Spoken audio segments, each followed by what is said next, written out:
दोस्तों आज आशीष यादव का एक बड़ा सॉन्ग आया था जो कि गाना का नाम था रुक रुक रे टरेनिया। इस गाना को सुनते ही आशीष यादव का पत्नी शिवम यादव बहुत ज्यादा रोने लगी। आखिर इस गानों को सुनते ही आशीष यादव की पत्नी शिवम यादव इतना ज्यादा फूट फूट के क्यों रोने लगी। हाँ तो दोस्तों इस वीडियो में पूरा बताएंगे क्लियर कि आखिर आशीष यादव की पत्नी शिवम यादव इस गानों को सुनते ही क्यों बहुत ज्यादा रोने लगी। हाँ तो दोस्तों आशीष यादव की पत्नी शिवम यादव इस गानों को सुनते ही बहुत ज्यादा रोने लगी।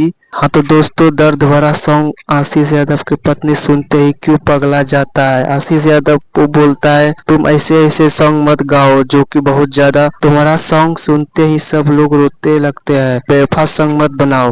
हाँ तो आशीष यादव बोला मेरा पहचान ही बेवफा से है तो कहाँ से भोजपुरी सॉन्ग गाऊंगा। भाई भोजपुरी सॉन्ग भी गाता हूँ लेकिन बेवफा सॉन्ग गाना भी जरूरी है, बहुत लोग सुनते हैं बेवफा सॉन्ग। हाँ तो आशीष यादव पत्नी इसलिए इतना ज्यादा रो रहे थे कि रुक रुक जा रे ट्रेनिया गाना सुन आशीष यादव की पत्नी रोने लगी। आशीष यादव की पत्नी बोले रोते हुए कि तुम ऐसा गाना कभी मत निकालो।